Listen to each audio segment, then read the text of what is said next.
ओम नमो भगवते वासुदेवाय नमः। भगवान विष्णु की कृपा सदैव ही आप पर बनी रहे।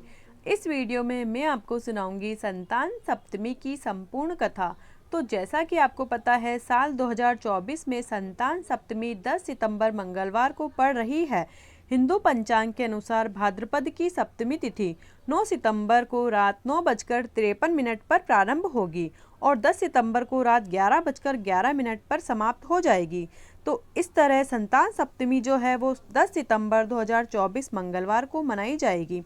दोस्तों, संतान सप्तमी जो है वो संतान की दीर्घायु के लिए और निसंतान दंपतियों की संतान प्राप्ति के लिए इसका व्रत किया जाता है। तो अगर आप किसी भी तरह की मनोकामना की प्राप्ति करना चाहते हैं तो इस व्रत को अवश्य करें और इस व्रत की कथा को अवश्य श्रवण करें। तो चलिए शुरू करते हैं संतान सप्तमी की व्रत कथा। भाद्रपद शुक्ला सप्तमी को ही संतान सप्तमी कहते हैं। यह व्रत स्त्रियां संतान प्राप्ति हेतु व संतान की सुरक्षा हेतु करती है। कथा।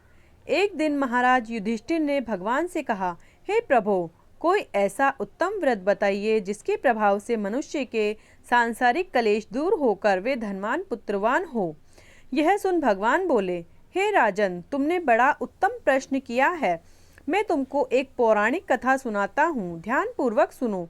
एक समय लोमस ऋषि मथुरापुरी में वसुदेव देवकी के घर आए तो उनको उत्तम आसन पर बिठाकर उनका आदर सत्कार किया। तब मुनि प्रसन्न होकर उनको कथा सुनाने लगे। हे देवकी, दुष्ट दुराचारी पापी कंस ने तुम्हारे पुत्र मार डाले हैं, जिसके कारण तुम्हारा मन अत्यंत दुखी है।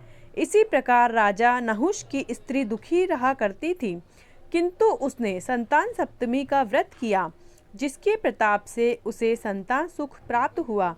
यह सुनकर देवकी ने मुनि से कहा, हे मुनिवर, कृपा करके इस व्रत को सविस्तार से मुझे बताइए, जिससे मैं भी इस दुख से छुटकारा पाऊं। लोमस ऋषि ने कहा, हे देवकी, अयोध्या के राजा नहुष थे। उनकी पत्नी चंद्रमुखी अत्यंत सुंदर थी। उसी नगर में विष्णुगुप्त नामक एक ब्राह्मण रहता था। उसकी स्त्री का नाम भद्रमुखी था। वह भी अत्यंत रूपवान स्त्री थी। रानी व ब्राह्मणी में अत्यंत प्रेम था। एक दिन वे सरयू नदी तट पर कुछ स्त्रियों को मंडप में श्री शिव पार्वती की मूर्ति स्थापित कर उनकी पूजा करते देखा। रानी व ब्राह्मणी ने यह देखकर उन स्त्रियों से पूछा, बहनों, तुम यह किस देवता का पूजन व्रत आदि कर रही हो? यह सुनकर स्त्रियों ने कहा कि हम संतान सप्तमी का व्रत कर रही हैं।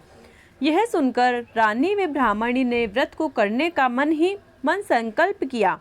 वे घर वापस लौट आई। ब्राह्मणी भद्रमुखी तो इस व्रत को नियम पूर्वक करती रही, किंतु रानी चंद्रमुखी राजमद के कारण कभी इस व्रत को करती, कभी भूल जाती।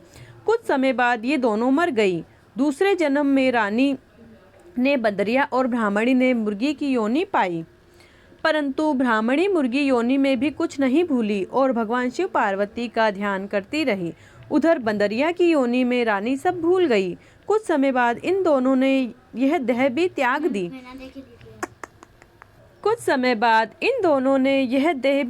दी। तीसरा जन्म मनुष्य योनि में हुआ। ब्राह्मणी ने तो एक ब्राह्मण के यहाँ कन्या के रूप में जन्म लिया और रानी ने फिर से राजा की रानी बन गई। उस ब्राह्मण कन्या का नाम भूषण देवी रखा गया तथा विवाह योग्य होने पर उसका विवाह अग्निभोज नामक ब्राह्मण से कर दिया। भूषण देवी के अति सुशील स्वभाव वाले 8 पुत्र पैदा हुए। यह सब शिवजी के व्रत का फल था। दूसरी ओर शिवजी की पूजा से विमुख निसंतान रानी दुखी रहने लगी। रानी व ब्राह्मणी में जो प्रेम पूर्व जन्म में था वह अभी भी बना रहा। रानी जब वृद्धावस्था को प्राप्त होने लगी तब उसके गूंगा, बहरा व बुद्धिहीन अल्पायु वाला एक पुत्र हुआ। वह 9 वर्ष की आयु में ही संसार को छोड़कर चला गया। अब तो रानी पुत्र शोक में दुखी हो व्याकुल रहने लगी। देवयोग से भूषण देवी ब्राह्मणी रानी के यहाँ सब पुत्रों को लेकर पहुंची। रानी ब्राह्मणी के इस वैभव एवं 8 पुत्रों को देख उससे मन में ईर्ष्या करने लगी। उस ब्राह्मणी ने रानी का दुख दूर करने के लिए अपने 8 पुत्र रानी के पास छोड़ दिए। रानी ने पापवश उन ब्राह्मण पुत्रों को लड्डू में जहर मिलाकर खिला दिया, परंतु भगवान शिव की कृपा से एक भी नहीं मरा। जब भूषण देवी भगवान की पूजा सेवा से निवृत्त होकर वहां आई तो रानी ने उससे कहा, मैंने तेरे पुत्रों को मारने के लिए लड्डू में विष मिलाकर खिला दिया, परंतु इसमें से एक भी नहीं मरा। तूने ऐसा कौन सा दान पुण्य किया है, व्रत किया है, जिसके कारण तेरे पुत्र भी नहीं मरे और तू नित्य नए सुख भोग रही है? इसका भेद मुझे निष्कपट कह, मैं तेरी बड़ी ऋणी रहूंगी। रानी के ऐसे वचन सुन ब्राह्मणी ने रानी को तीनों जन्मों का हाल कह सुनाया। शिव कृपा और व्रत के प्रभाव से मैं भगवत स्मरण को इस जन्म में कभी भी न भूली और व्रत को नियम पूर्वक करती रही, और तुम अपने इस संकल्प को इस जन्म में भी भूल गई। मैं समझती हूँ कि तुम्हारे ऊपर यह जो भारी संकट है उसका एकमात्र यही कारण है। इसीलिए मैं कहती हूँ कि आप अब इस संतान सप्तमी के व्रत को करो, जिससे तुम्हारा यह कष्ट दूर हो जावे। लोमन ऋषि बोले, हे देवकी। इतना सुन ब्राह्मणी के चरणों में पड़ क्षमा याचना करने लगी और शिव पार्वती की अपार महिमा के गीत गाने लगी। उस दिन से रानी ने नियमानुसार संतान सप्तमी का व्रत किया, जिसके प्रभाव से रानी सुख भोगकर अंत में शिवलोक को गई। हे देवकी, भगवान शिव के व्रत का ऐसा प्रभाव है कि पथभ्रष्ट मनुष्य भी अपने पथ पर अग्रसर हो जाता है और अंत में ऐश्वर्य भोग कर मोक्ष पाता है। इसीलिए मैं तुमसे भी कहता हूँ कि तुम भी इस व्रत को करने का अपने मन में दृढ़ संकल्प करो, तो तुमको भी संतान सुख प्राप्त होगा। ऋषि के कथानुसार माता देवकी ने यह व्रत किया, जिसके फलस्वरूप कृष्ण का जन्म हुआ।